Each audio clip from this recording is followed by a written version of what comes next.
So yeah, Zach, I'm not sure if you have officially retired from YouTube or not. I take it that you haven't. So I'm posting a response, not to mock you, but not to fully agree either. Civilization is inherently unsustainable. You say.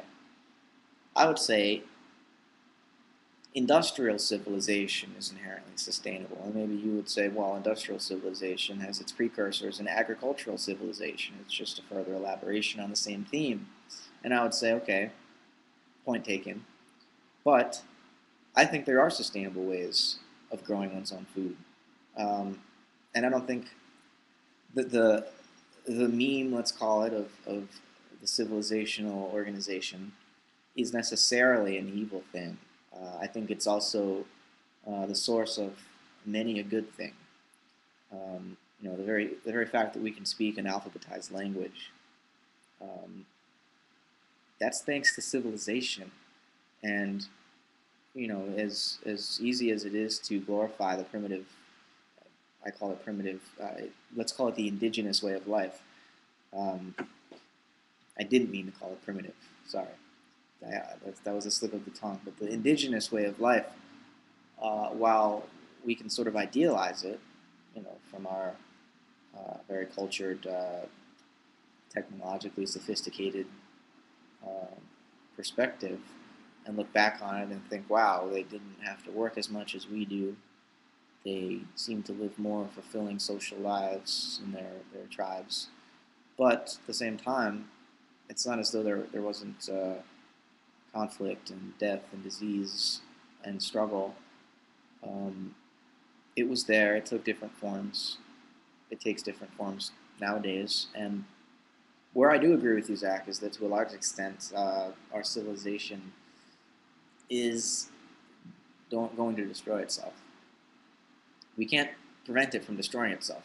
I think you want it to be destroyed. I don't necessarily want it to, but I don't see any other options. And I'm a bit pessimistic about the short-term outcome of this collapse because we've forgotten how to live as um, integral members of the Earth community.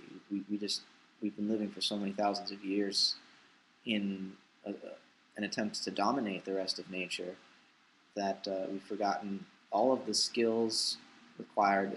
In one sense, we've forgotten how to speak the language of the rest of the Earth. So there's going to be a learning curve, and we're going to have to regroup after industrialism collapses. Perhaps it already has collapsed, and we're just sort of in the aftermath now. Um, People like you, Zach, seem to have recognized the facts before the masses. The facts being that, yeah, basically, this is the last generation which will live as uh, as consumerist a lifestyle as past generations have. No longer can our economy continue to grow forever because there's just not enough resources. There's just not enough. We would need what, 5 more planets? I think the estimate is in order to sustain 6 billion, 6.5 billion people at the level of the average American in terms of the amount of resources used.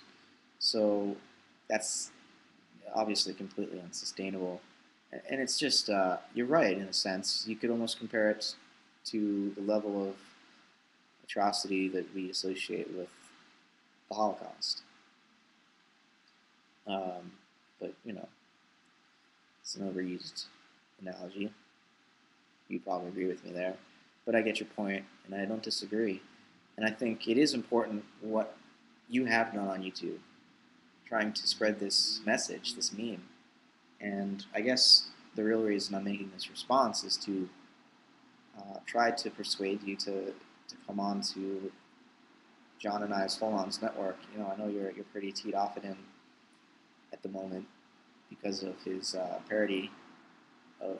I mean, it's a question as to whether it was even a parody of you. I mean, it was, but he's. Well, let's not even talk about that. Let's try to put that behind us. I want to invite you to be interviewed by myself and by John on our new channel, the Holons Network, so that you can voice your opinions and let them be heard. And if we all continue, or if you and John continue to disagree, and I have to sort of moderate, and it's all a fight and a shouting match, that could happen. I don't think it has to happen though. So yeah, I'm inviting you to share your views and to discuss them in a reasonable way. I know that maybe you think that it's the time for reasonable discussion is over and we've got to just get out there and do something, right?